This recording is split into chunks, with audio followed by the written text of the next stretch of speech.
छत्तीसगढ़ का बलौदा बाजार, यहाँ 3 महीने के अंदर 8 लोगों की मौत हुई। सभी मामलों में पैटर्न एक ही जैसा, पहले शराब का नशा, उसके बाद मौत। पहले तो गांव वालों ने इसे नेचुरल डेथ समझा, किसी भी शव का पोस्टमार्टम कराए बिना अंतिम संस्कार करा दिया गया। पर लगातार एक के बाद एक मौतों को देखकर हर कोई सन्न था।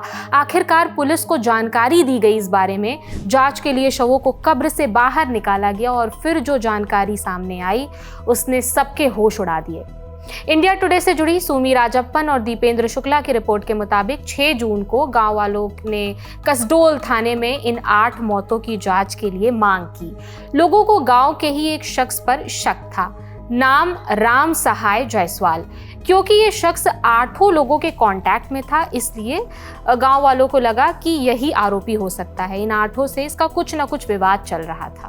शिकायत पर पुलिस भी तुरंत हरकत में आई। एक मृतक का अंतिम संस्कार पहले ही किया जा चुका था इन 8 लोगों में। बाकी 7 मृतकों के शव को कब्र से निकाला गया। इन्हें पोस्टमार्टम और फॉरेंसिक जांच के लिए रायपुर भेजा गया। एसपी ओपी शर्मा के मुताबिक जांच में पुलिस को पता चला कि आरोपी ने चूहा मारने के नाम पर बोरैक्स खरीदा था। इसको सोडियम टेट्राबोरेट भी कहा जाता है, जो एक प्राकृतिक रूप से पाया जाने वाला खनिज है। इसका इस्तेमाल सफाई के सामान, डिटर्जेंट में किया जाता है। इसी को शराब में मिलाकर 8 लोगों को पिलाया गया था। पुलिस ने राम सहाय को हिरासत में लिया। पूछताछ के दौरान पहले तो राम सहाय ने आरोपों से इनकार कर दिया, तमाम कहानियां बनाई। फिर जब पुलिस ने थोड़ी और सख्ती की तो उसने अपना जुर्म कबूल कर लिया। राम सहाय की खरवे गांव में ही किराने की दुकान है। गिरफ्तारी के बाद 23 जून को पुलिस उसके घर, दुकान और क्राइम सीन पर पहुंची। यहां से जहर जब्त किया गया जो शराब में मिलाया गया था। इससे पहले उसने कुत्ते पर भी टेस्टिंग की थी। कुत्ते की हत्या हो गई थी। उसने कुत्ते को जहर देकर ये चेक किया कि ये काम कर रहा है या नहीं। इसके बाद उसने अलग अलग दिन गांव के लोगों को जहर मिलाकर शराब पिलाई। एसपी ओपी शर्मा के मुताबिक सबसे पहली हत्या 6 फरवरी 2026 को हुई थी, बद्री पटेल की हत्या। आरोप है कि वो अक्सर राम सहाय के साथ गाली गलौज और शराब पिलाने के लिए परेशान करता था। इसके बाद 20 फरवरी को बुढ़ालुकी की हत्या हुई। विधानसभा चुनाव के समय, पिछले विधानसभा चुनाव, जब छत्तीसगढ़ के विधानसभा चुनाव हुए थे तो राम सहाय से उसका विवाद हो गया था। 22 मार्च को छत्तू राम की हत्या हुई। आरोप है कि वो राम सहाय की पत्नी को गलत नियत से देखता था, ऐसे आरोप हैं। 20 मार्च को बुधराम की हत्या हुई। जमीन लेन देन को लेकर इसका राम सहाय से विवाद चल रहा था। फिर 31 मार्च को विनोद कुमार की हत्या हुई, गाली गलौज का विवाद चल रहा था। फिर 28 अप्रैल को गजानंद मांझी की हत्या हुई। राम सहाय को लगता था कि गजानंद टोना टोटका करते थे, जिससे राम सहाय कर्ज मुक्त नहीं हो पा रहा था और उसके जीवन में तमाम परेशानियां आ रही थी। 29 अप्रैल को चैतू राम की हत्या हुई। राम सहाय ने इनसे 50,000 कर्ज लिया था, जिसके ब्याज देने से निजात पाना चाहता था, इसलिए हत्या कर दी। 14 मई को महेत्रु साहू की हत्या हुई। 2023 चुनाव में मारपीट हुई थी, इसलिए उसने हत्या कर दी। इनमें से 7 के शवों को कब्र से निकालकर फॉरेंसिक जांच के लिए भेजा गया था। इलाके में कबीरपंथी विचारधारा को मानने वाले लोगों की संख्या बहुत ज़्यादा है। कबीरपंथ परंपरा के तहत मृत्यु के बाद शव को दफनाने की प्रथा है और इस तरह घटना के महीनों बाद भी पुलिस को फॉरेंसिक जांच के लिए अवशेष मिल सके। पुलिस ने कब्र से शवों को निकाला और उसे जांच के लिए भेजा था। महज 3 महीने के अंदर एक ही गांव में 8 लोगों की मौत और इसी बीच एक और व्यक्ति कार्तिक की हत्या की कोशिश हुई, लेकिन किसी तरह वो बच गया, कार्तिक। तब गांव वालों को शक हुआ।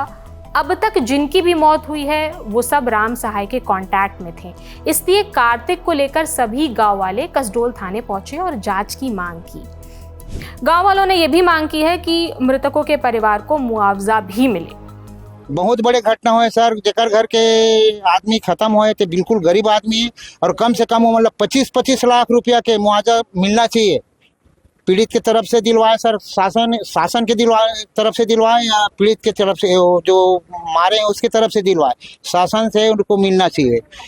और सही सलामत इसका जो है पोस्टमार्टम होना चाहिए, सही, तभी हम संतुष्टि होंगे। अगर सही सलामत नहीं हुआ तो हमारा उग्र आंदोलन जारी रहेगा। हम अगर इसमें संतुष्ट नहीं हुआ था, सही सलामत रिपोर्ट नहीं आया, तो हम लोग जो आंदोलन करने के लिए तैयार हैं, तत्काल तैयार हैं।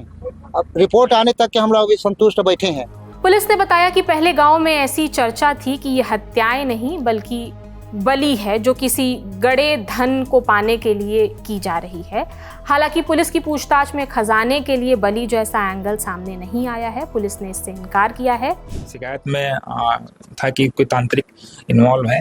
इसके अलावा हमने साइंटिफिक टेक्निकल साक्ष्य भी हमने कलेक्ट करने का कोशिश किया। साथ में हमारी मेन टीम जो गांव में लगातार सिविल में थी या पुराने लोग हमने इनमें इन्वॉल्व किया। तो इसी शहर में उस गांव से रिटायर पुलिसकर्मी सभी को इन्वॉल्व किया। इस दौरान हमें जानकारी प्राप्त हुई कि व्यक्ति विशेष जितने लोग जो मृत्यु हुई है व्यक्ति विशेष से संपर्क में आने के बाद मृत्यु हुई थी। तो हम जैसे अंदर उसके लोगों से बात की तो ये जानकारी लगी कि एक व्यक्ति ही कुछ शराब में कुछ मिला के कुछ जहरीला पदार्थ मिला के पिलाने से लोगों की मृत्यु हुई है। मृत्यु का कारण छोटे छोटे रंजिश है। किसी से गाली गलौज, पब्लिक प्लेस में इसको गाली देना, किसी से पैसा ले लिया था उधार, जो इसका उधार देना था, जिसके कारण वो छोटे छोटे रंजिश थे, बहुत वो नहीं था, जिसके कारण इन्हें घटना को प्री प्लान रूप से कारित किया है। फिलहाल पुलिस ने राम सहाय के खिलाफ 8 हत्याएं और 1 हत्या के प्रयास की जुड़ी धाराओं में केस दर्ज किया है। इसके अलावा ये भी जांच की जा रही है कि राम सहाय के अपराध में किसी तरह से किसी दूसरे व्यक्ति ने भी सहयोग किया है या नहीं। तमाम जांच के बाद सच सामने आएगा। जो भी अपडेट्स हैं हम आप तक पहुंचाते रहेंगे। अगर आपकी कोई राय है इस खबर पर तो हमें कमेंट सेक्शन में ज़रूर बताएं। मेरा नाम प्रगति है। देश और दुनिया की तमाम खबरों से जुड़े रहने के लिए देखते रहिए दी लल्लन टॉप। शुक्रिया।